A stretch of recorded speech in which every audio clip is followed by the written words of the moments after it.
إن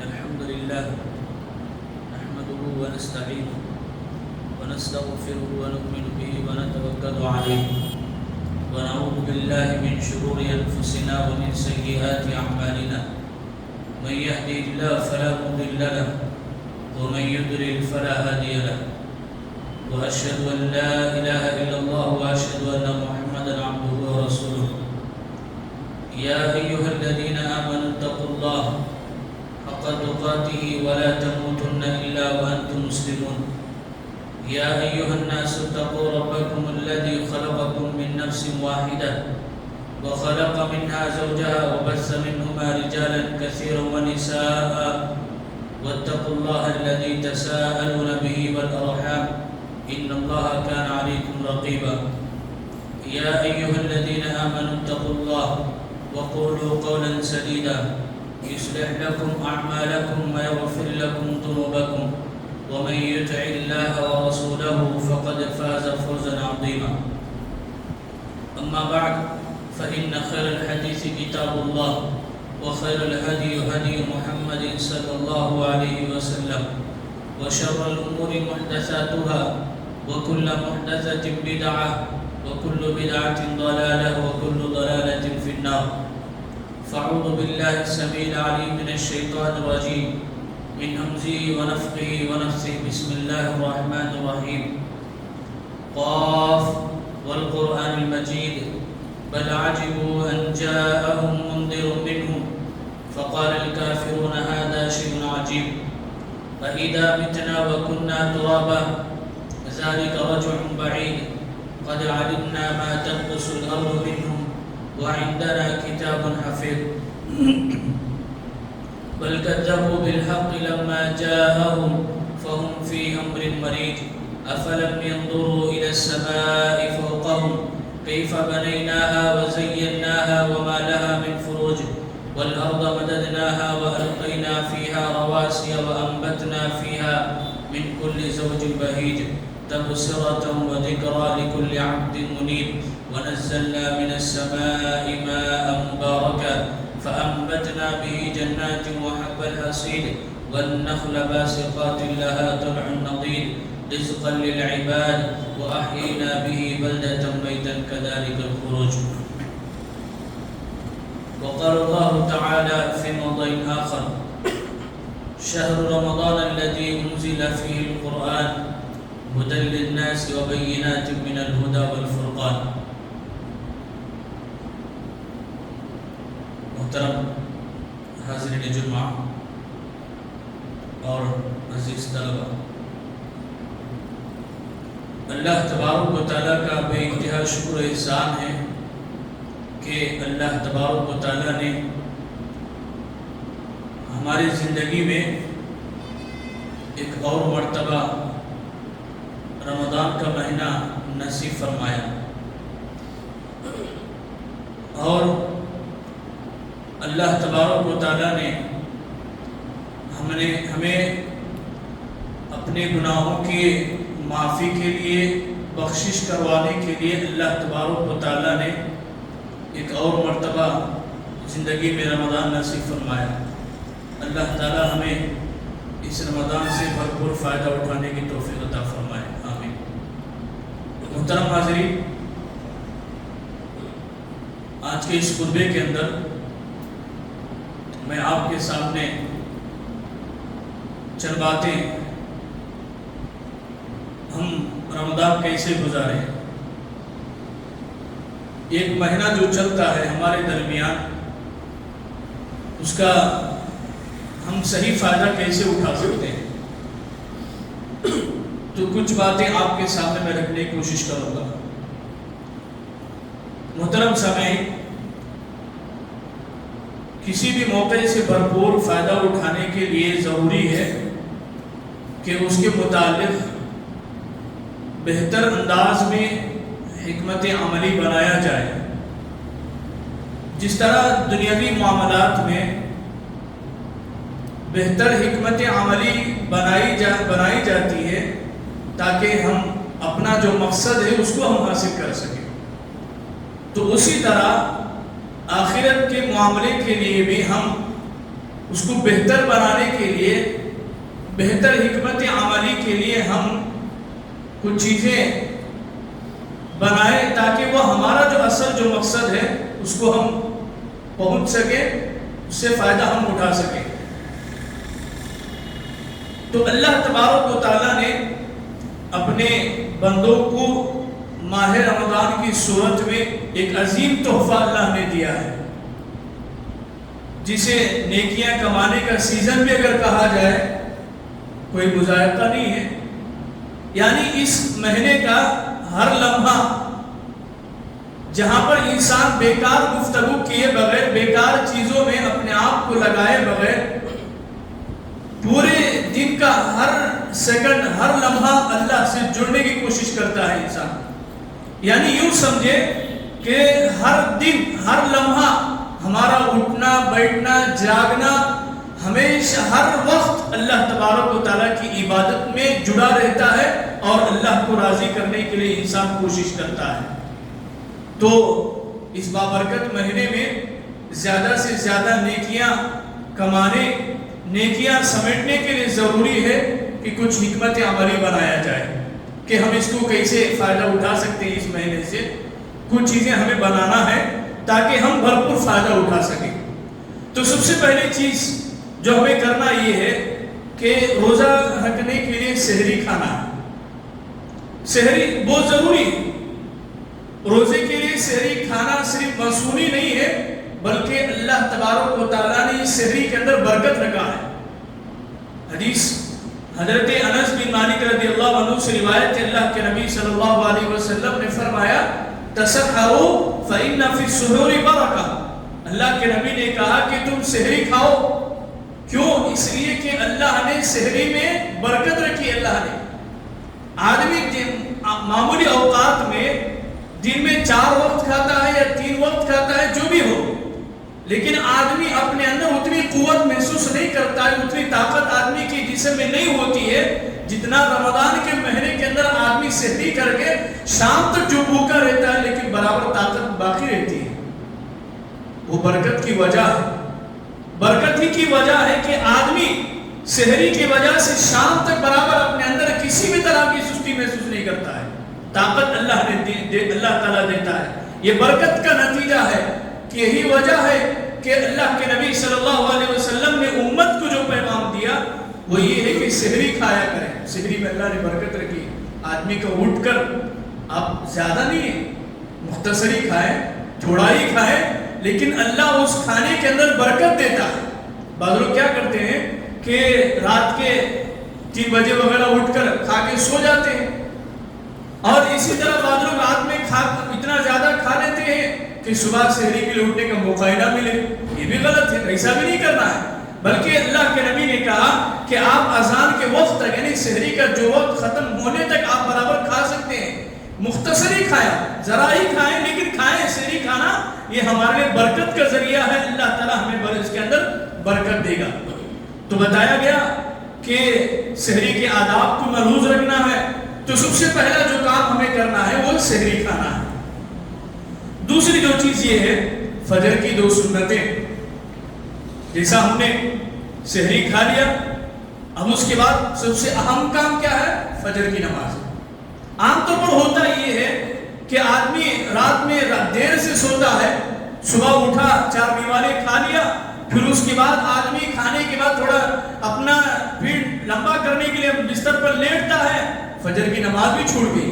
یہ غلط طریقہ ہے۔ تو اللہ کے نبی نے ہمیں تعلیم دی ہے کہ فجر کی نماز ہمیں ادا کرنی، فرض ہے، ضروری ہے فجر کی نماز۔ تو اسی طرح فجر کی نماز کے لیے جب اذان دی جاتی ہے تو ہم گھر سے ہی وضو کر کے مسجد تک جانے کی کوشش کریں۔ کیوں؟ بڑی فضیلت بتائی گئی ہے کہ اگر کوئی آدمی گھر سے وضو کر کے نکلتا ہے تو اللہ کے نبی فرماتے ہیں کہ اب آدمی گھر سے وضو کر کے نکلتا ہے اس ارادے کے ساتھ اللہ تعالیٰ کے گھر کو جائے، تو اس کے ایک ایک قدم پر جو ہے نا اللہ تعالیٰ گناہیں معاف کرتا ہے، اور ایک ایک قدم پہ اللہ تعالیٰ اس کے درجات کو بلند کرتا ہے۔ تو اتنی بڑی فضیلت بتائی گئی، تو گھر سے ہی وضو کر کے ہم مسجد کو جانے کی کوشش کریں، اور اس کے بعد جانے کے بعد سنت جو نماز 2 رکعت جو سنت ہے ہم اس کو پڑھیں. اگر ہو سکا تو گھر میں ہی ادا کرنا بہتر ہے. 2 رکعت سنت ہم پڑھ لیں, یا اگر آپ مسجد جا کے پڑھنا چاہتے ہیں تو 2 رکعت سنت ضرور ادا کریں. کیوں؟ اس کے لیے اللہ کے نبی صلی اللہ علیہ وسلم نے فرمایا, حضرت عائشہ رضی اللہ عنہا فرماتی ہیں اللہ کے نبی نے فرمایا رکعتا الفجر خیر من الدنیا وما فیہا.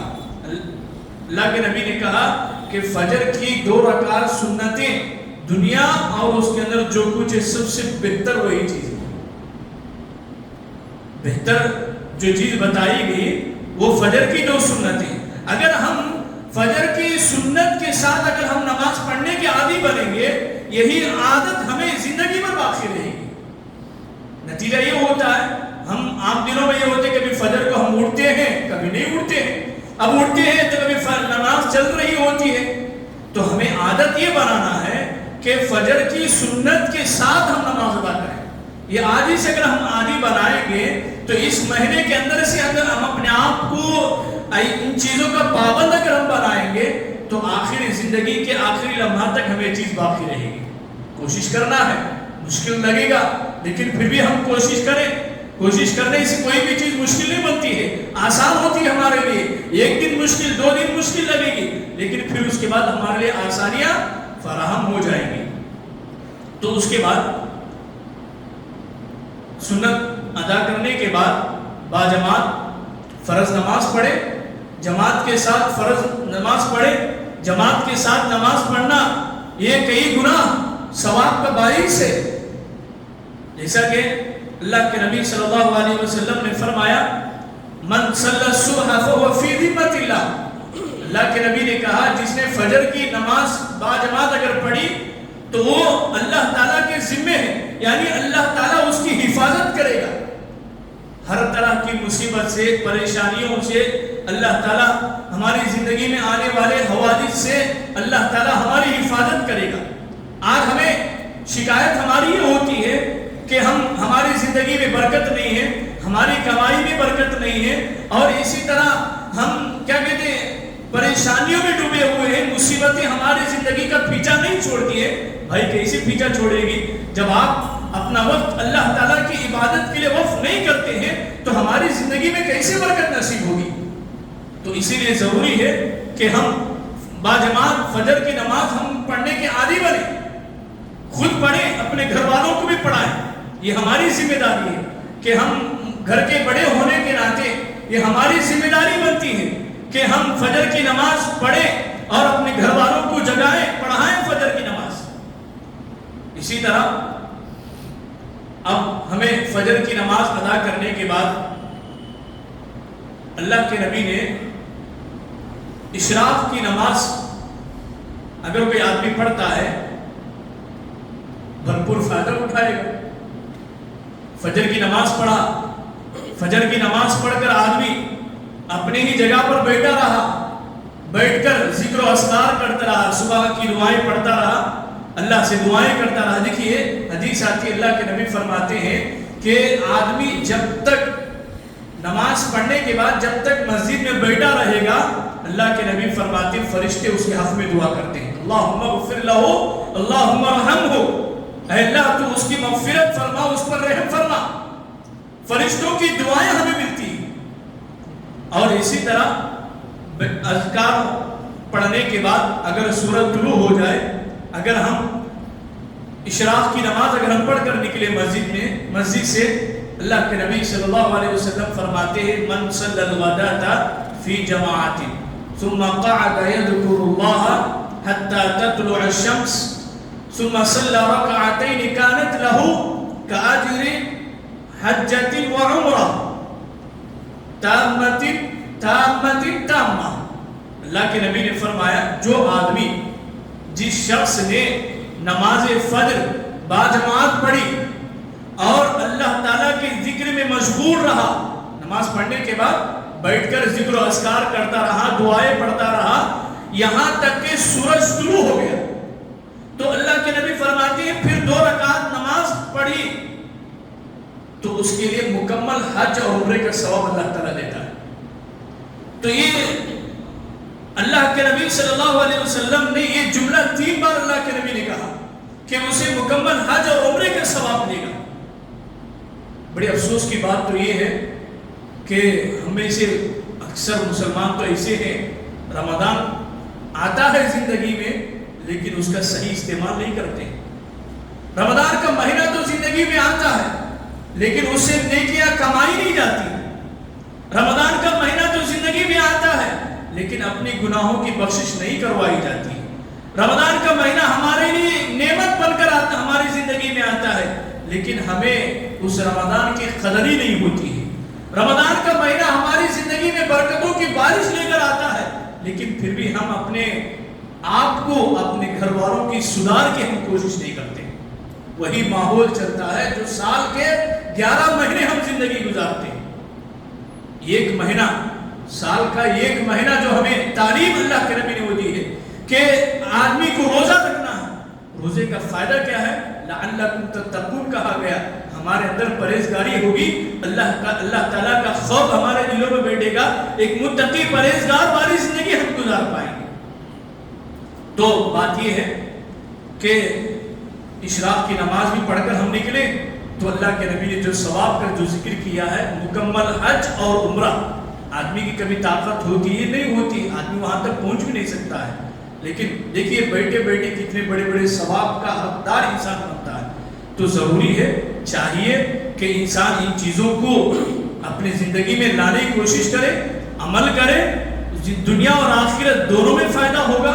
ان چیزوں کو چھوڑ کر آدمی نہ جانے کیسی کیسی چیزوں میں جو ہے نا سکون تلاش کرتا ہے، نہ جانے کیسی کیسی جگہوں پہ جا کے آدمی جو ہے نا نیکی کی امید رکھتا ہے۔ اللہ نے اتنے راستے نیکیوں کے لیے ہمارے لیے فراہم کیے ہیں لیکن ان راستوں کو چھوڑ دیتا ہے انسان۔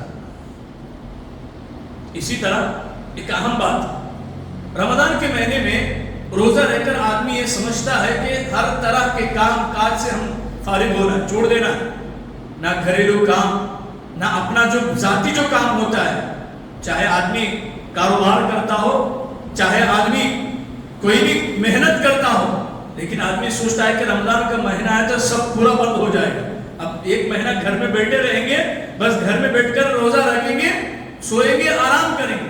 بھئی روزہ آپ کو اپنے کام کاج سے نہیں روکتا ہے، محنت کریں، اللہ تعالیٰ کے فضل کو تلاش کریں، جو روزی ہمارے حق میں اللہ نے رکھی ہے اس کو ہم تلاش کریں۔ ایسا نہیں ہے کہ ہم روزے کی حالت میں سب بن کر کے ہم گھر میں بیٹھ جائیں، بس سوئیں، آرام کریں، نہ روزے کا صحیح فائدہ ہم اٹھا رہے ہیں، کچھ بھی نہیں ہے، یہ بھی غلط طریقہ ہے۔ تو اسی لیے ہم گھریلو کام کاج میں یا اپنے جو ذاتی کام ہے اس کو بھی ہم ادا کریں، اللہ تعالیٰ ہماری محنت میں اللہ تعالیٰ برکت دے گا اور ہمارے جسم میں کبھی تھکاوٹ محسوس نہیں ہوگی۔ اسی طرح انسان آخر انسانی ہوتا ہے، اتنا کام کاج جب انسان کرتا ہے تو اسے تھوڑی دیر آرام کی بھی ضرورت پڑتی ہے، غیر اللہ کی بھی ضرورت پڑتی ہے۔ تو آدمی کو جب تھک جاتا ہے محنت کرنے کے بعد، اس تھکاوٹ کو دور کرنے کا ایک نتیجہ یہ ہوتا ہے کہ تھوڑی دیر قید اللہ کریں۔ اللہ کے نبی صلی اللہ علیہ وسلم نے فرمایا وَلِجَسَدِكَ عَلَيْكَ حَقًّا، اللہ کے نبی نے کہا تمہاری ذات کا بھی تم پر حق ہے۔ یعنی آدمی پورا محنت کرتا ہے، جسم کو تھکا دے لیکن پھر بھی آرام نہ کرتا ہو، جسم کا حق پورا ادا نہیں ہوگا۔ جسم کا حق تو وہ ہوتا ہے آدمی تھوڑی دیر آرام کرے، جسم کو بھی راحت دے، جسم کو بھی راحت دے، کیا کہتے ہیں تکلیف نہ پہنچائے، سکون اطمینان بھی ذرا اسے ہونا چاہیے۔ آپ برابر محنت کرتے رہے، برابر کیا کہتے ہیں اسی میں کام کاج میں لگا رہے، یہ بھی صحیح نہیں ہے۔ ہمارے جسم کا بھی حق ہے ہمارے اوپر کہ ہمارے لیے اتنی ساری کوششیں ہم کر رہے ہیں، تو ہمارے جسم کا بھی حق ہمارے اوپر ہوتا ہے کہ ہم اس کو تھوڑی دیر آرام پہنچائیں۔ اسی طرح آدمی ظہر کی نماز بھی ادا کرے۔ عام طور پر یہ ہوتا ہے آدمی سوتا ہے، آرام کرنے کی خاطر تھوڑی دیر لیٹتا ہے، نیند لگ گئی، جماعت چھوٹ گئی ظہر کی نماز، ایسا بھی نہیں ہونا ہے۔ نماز ظہر سے پہلے 4 رکعت سنت پڑھنے کا اہتمام کیا جائے، کیونکہ یہ سنن راتبہ میں شامل ہیں جن کے بابت اللہ کے نبی صلی اللہ علیہ وسلم نے فرمایا من صلی فی یوم و لیلۃ سنتي عشرة ركعة بني له بيت في الجنة 4 قبل الظهر وركعتين بعدها وركعتين بعد المغرب وركعتين بعد العشاء وركعتين قبل صلاة الفجر. اللہ کے نبی نے کہا جس شخص نے دن اور رات میں فرض نمازوں کے علاوہ 12 رکعات ادا کرے تو اس کے لیے جنت میں مکان بنایا جائے گا، گھر بنائے گا اللہ تعالیٰ. تو ان سنتوں کی تفصیل بتائے گی کہ 4 رکعات ظہر سے پہلے اور 2 رکعات ظہر کے بعد، پھر 2 رکعات مغرب کے بعد اور 2 رکعات عشاء کی نماز کے بعد اور 2 رکعت نماز فجر سے پہلے. پوری 12 رکعت سنتیں ہوئی، دن اور رات میں 12 رکعت سنت ہوئی. تو اللہ کے نبی فرماتے ہیں جو آدمی پورے دن اور رات میں 12 رکعت اگر سنت ادا کرتا ہے تو اللہ تعالیٰ اسے جنت میں گھر بناتا ہے، مکان بناتا ہے. ہم فرض نمازوں کی پابندی تو کرتے ہیں الحمدللہ، لیکن ذرا ہم ان سنن کا بھی اہتمام کریں. فائدہ ہوگا کہ جنت میں ہمارے لیے گھر بنایا جانا کوئی معمولی بات نہیں ہے. تو اسی لیے ہمیں کوشش کریں جو فضیلتیں بتائی گئی ہیں، جو راستے اللہ نے فضیلت کے بتائے ہیں، اجر و ثواب کے جو راستے اللہ کے نبی نے بتائے ہیں، ہم اس کو فائدہ اٹھانے کی کوشش کریں. آدمی معمولی سمجھ کر چھوڑ دیتا ہے، صرف فرض ادا کر لے تو ہمارے اوپر جو حق ہے وہ حق ادا ہو جائے گا، آدمی یہ سوچ کر پڑھ لیتا ہے. بھائی نہیں، اگر ہمارے فرض نماز کر قیامت کے دن جب اللہ تعالیٰ حساب و کتاب لے گا، ہماری فرض نمازوں میں اگر کچھ کوتاہی رہ گئی تو اللہ تعالیٰ سنن کو دیکھتا ہے، سنتوں کو دیکھتا ہے. اگر وہ مکمل ہے تو اس کے ذریعے سے فرض کی بھرپائی کی جائے گی. اور اسی طرح سنن کے اندر بھی اگر کچھ کمی رہ گئی، اللہ تعالیٰ نوافل کے ذریعے سے ہمارے فرائض کی مکمل کرتا ہے. جب ہم صرف فرائض پر اکتفا کریں، سنتیں نہ پڑھیں، نوافل نہ پڑھیں تو کیسے بھرپائی ہوگی؟ تو اسی لیے کوشش کرنا ہے کہ ہم سنتوں کے پابند بنیں، سنن نماز کے ساتھ ساتھ فرائض کو بھی ادا کریں. اس کے بعد عصر کی نماز کی بھی ہم پابندی کرنا ہے کہ عصر کی اذان کا جواب دیں، وضو گھر سے کریں، نماز کے لیے مسجد میں آ کر 4 رکعت فرض جو نماز ہے اس کو ادا کریں. کیونکہ ایسے آدمی کے لیے رسول اللہ صلی اللہ علیہ وسلم نے خاص دعا کی ہے. اللہ کے نبی صلی اللہ علیہ وسلم نے فرمایا رحم اللہ امرأ صلی قبل العصر 4، کہتے ہیں اللہ اس بندے پر رحم فرمائے جو عصر سے پہلے 4 رکعت پڑھتا ہے. سنت نہیں ہے، نفل ہے. 4 رکعت اگر پڑھتا ہے تو اللہ کے نبی فرماتے ہیں کہ نبی دعا کر رہے ہیں کہ اللہ تعالیٰ اس بندے پر رحم فرمائے جو عصر کی نماز سے پہلے 4 رکعت پڑھتا ہے. بھائی نبی کی دعا بھی ہماری زندگی میں نصیب ہوگی. ایسے لوگ فرشتے جو برابر اللہ کی عبادت میں مشغول ہیں، اللہ تعالیٰ کی عبادت کرتے رہتے ہیں، تو ایسے لوگوں کی زبانی، نبی کی زبانی ہماری زندگی میں کچھ دعائیں ہونی چاہیے، لینا ہے، فائدہ ہوگا. اور اسی طرح باجماعت نماز عصر کا اہتمام کریں. اس نماز کی اتنی زیادہ اہمیت ہے کہ جس کی یہ نماز رہ گئی گویا اس کا سب کچھ برباد ہو گیا. اللہ کے نبی صلی اللہ علیہ وسلم کا فرمان ہے وہ شخص جس کی نماز عصر فوت ہو گئی یعنی چھوٹ گئی، گویا کہ اس کا اہل اور اس کا مال برباد ہو گیا. ایک اور حدیث کے اندر بتایا گیا کہ وہ جو آدمی عصر کی نماز کو چھوڑ دیا اس کے سارے نیک اعمال برباد ہو جائیں گے. یعنی عصر کی نماز کی بڑی فضیلت بتائی گئی. عام طور پر ہم اسی میں سستی کا نہیں کرتے ہیں. عام دنوں میں ہوتا یہ ہے کہ آدمی دوپہر کا کھانا کھا کر اتنا لمبا قیلولہ کرتا ہے کہ اس سے عصر کی نماز ہی چھوٹ جاتی ہے. بھائی عصر کی نماز پڑھنا ہے، نماز پڑھیں گے اللہ تعالیٰ ہمارے مال میں ہمارے نیکیوں کی اللہ حفاظت کرے گا. اگر ہم عصر کی نماز اگر ادا نہ کریں تو ظاہر سی بات ہے کہ ہمارا مال بھی برباد ہو گیا، ہماری نیکیاں بھی برباد ہو گئی۔ آخر میں ایک چیز یہ ہے، افطاری کے وقت اس کے مسنون آداب کو ملحوظ رکھتے ہوئے افطاری کریں۔ مثلا افطاری وقت پر کریں، جیسے ہی سورج غروب ہوا افطاری کریں، تاخیر نہ کریں۔ اسی طرح آداب بتائے گئے، آپ افطاری کے وقت جب بیٹھتے ہیں آ کے، وہاں جو دعا کی جاتی ہے اس وقت افطاری سے پہلے جو دعا کی جاتی ہے اللہ تعالیٰ اس دعا کو قبول کرتا ہے۔ ہماری زندگی میں کئی مسائل ہماری زندگی کے اندر، بھائی اس وقت تھوڑا جلد آ کر بیٹھ کر اللہ سے مانگو۔ یہ روزہ جو ہم نے صبح سے لے کر شام تک بھوکا جو ہم نے رہا ہے، اس کا نتیجہ، اس کا پھل، اس کا فائدہ ہمیں نصیب ہونا ہے۔ تو اسی لیے اس وقت بیٹھ کر خاص طور پر ہمیں ایک پیغام ہی دینا چاہتا ہوں، وہ یہ ہے کہ آپ اس وقت بیٹھ کر دعا کریں اللہ سے۔ اس وقت کی دعا اللہ تعالیٰ ضرور قبول کرتا ہے، بیکار نہیں کرتا ہے۔ تو اس لیے ایک روزے دار کی جو دعا ہوتی ہے وہ اللہ تعالیٰ ضرور قبول کرتا ہے۔ تو اس وقت دعا کریں۔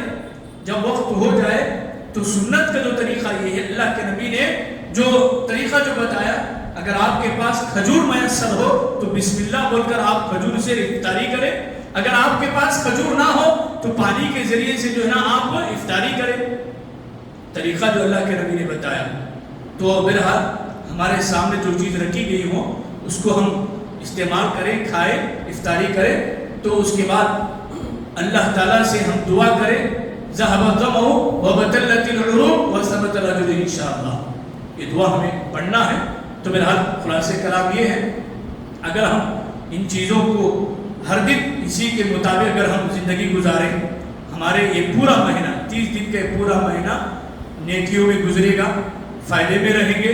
ایک عملی منصوبہ ہمارے سامنے ہونا ہے کہ اسی منصوبے کے تحت، اسی نظام کے تحت اگر ہم زندگی گزاریں گے، ہر دن ہمارا ہر وقت نیکیوں میں گزرے گا۔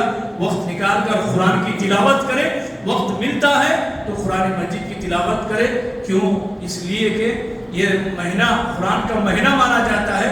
اللہ کے نبی صلی اللہ علیہ وسلم نے فرمایا اس رمضان کے اندر قرآن کو اتارا گیا، تو اس لیے ہمیں کوشش یہ کرنا ہے قرآن ہم پڑھیں۔ اگر ہمیں نہیں آتا ہے تو ہمارے جو پڑھنا جانتے ہیں ان کے پاس بیٹھ کر سیکھنے کی کوشش کریں، فائدہ ہوگا انشاءاللہ۔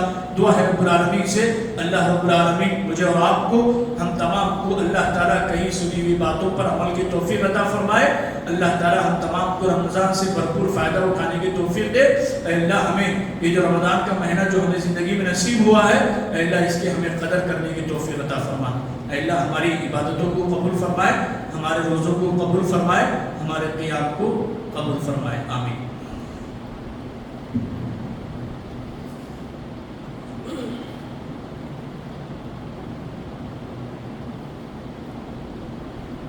ان الحمد للہ نحمده ونستعینه ونستغفره ونؤمن به ونتوکل علیہ ونعوذ باللہ من شرور انفسنا ومن سیئات اعمالنا من يهده الله فلا مضل له ومن يضلل فلا هادي له واشهد ان لا اله الا الله واشهد ان محمدا عبده ورسوله اما بعد ان الله وملائكته يصلون على النبي يا ايها الذين امنوا صلوا عليه وسلموا تسليما اللهم صل على محمد وعلى آل محمد كما صليت على إبراهيم وعلى آل إبراهيم إنك حميد مجيد اللهم بارك على محمد وعلى آل محمد كما باركت على إبراهيم وعلى آل إبراهيم إنك حميد مجيد إن الله يأمر بالعدل والإحسان وإيتاء ذي القربى وينهى عن الفحشاء والمنكر والبغي يعظكم لعلكم تذكرون واذكروا الله يذكركم وادعوه يستجب لكم ولذكر الله تعالى أعلى